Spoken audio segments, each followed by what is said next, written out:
Ano po yung mga kwalifikasyon na hinahanap nyo sa isang leader para mamuno po sa ating bansa?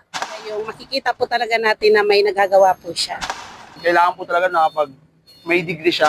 Ay magaling, siyempre mabait, tapos marunong mag ah, ano sa mga sinasakupan niya katulad ng hindi siya yung pumapanig lang sa iba, yung pantay-pantay. Ano-ano ang katangian niya ba ang dapat kinikilatis ng mga botante upang makapili ng maaasahang lider na makatutulong sa ating bayan? At gaano nga ba kahalaga ang desisyon ng mga mamboboto sa inaasam na pagbabago ng ating bansa?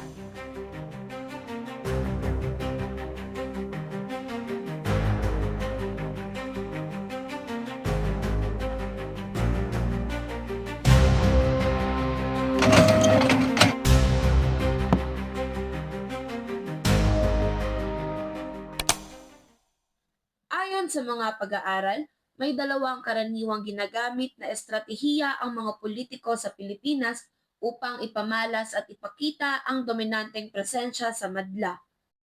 Ang una ay ang pagiging dominante sa pamamagitan ng political hierarchy o pagpapamalas ng dominant presence gamit ang posisyon o pwesto sa gobyerno o kanilang estado sa buhay. Ang pangalawa naman ay ang pagiging dominante gamit ang credible facts, credentials at pagpapamalas ng kakayahan at talino. Base sa aming pananaliksik, ang dalawang uri ng mga politikong ito ay gumagamit ng pangkaraniwang manifestations na tinatawag nating word choices upang maging paraan ng kanilang retorika. Sila ay gumagamit ng mga word choices, metaphors, and examples para ipahayag ang kanilang mga mensahe na nagsisilbing paraan ng pagpapamalas ng pagkadominante sa pamamagitan ng mga nababanggit na salita. Para sa mga politiko, karaniwang ginagamit ang mga ito upang ipamalas ang kanilang dominansya at pabanguhin ang kanilang pangalan sa harap ng madla. Pero sabi nga ng iba, words can be deceiving. Kaya paano nga ba natin malalaman kung sino ang katiwa-tiwala at kung sino ang tiwali? Unang-una, kilalanin ang mga nagsasalita. Alamin ang kanilang kakayahan, mga accomplishments, track record, pati na rin ang kanilang pamamaraan ng pananalita at pakikipag-usap sa mga tao. Pangalawa, huwag mag-focus sa pangalan o kasikatan ng politiko. Mabuting alamin ang nilalaman ng kanilang mga sinasabi at alamin kung ito ay factual, credible, or feasible. Pangatlo, maging mapagmatsyag sa paggamit ng mga politiko sa tinatawag nating manipulative language strategies na maaaring ginagawang paraan upang makapang-akit ng mga botante. Mabuting busisiin ang bawat salitang kanilang sinasambit at bigyang linaw kung ito'y totoo o pang-catfish lamang. Paalala, ang pagboto ay hindi lamang tinatawag na karapatan kung para sa pansariling interes lamang.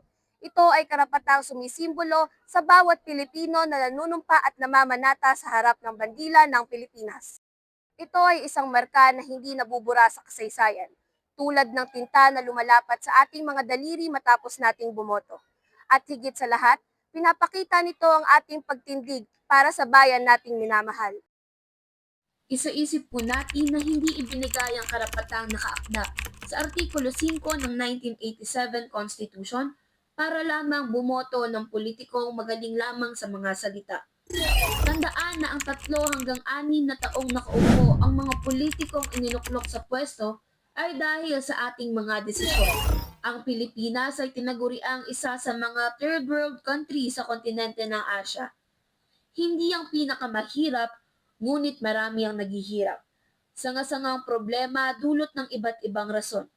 Pagmamahal ng bilihin na hindi mahanap ang solusyon. Isa lamang ito sa mga problemang tinatago ng mga Pilipino sa kanilang ngiti. Mga ngiting dapat nakakamit sa magandang buhay na minimithi.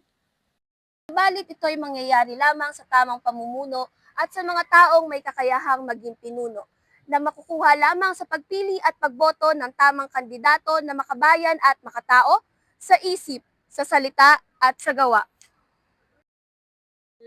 Sa darating na eleksyon, tayo'y maging mapanuri at matalinong mamboboto.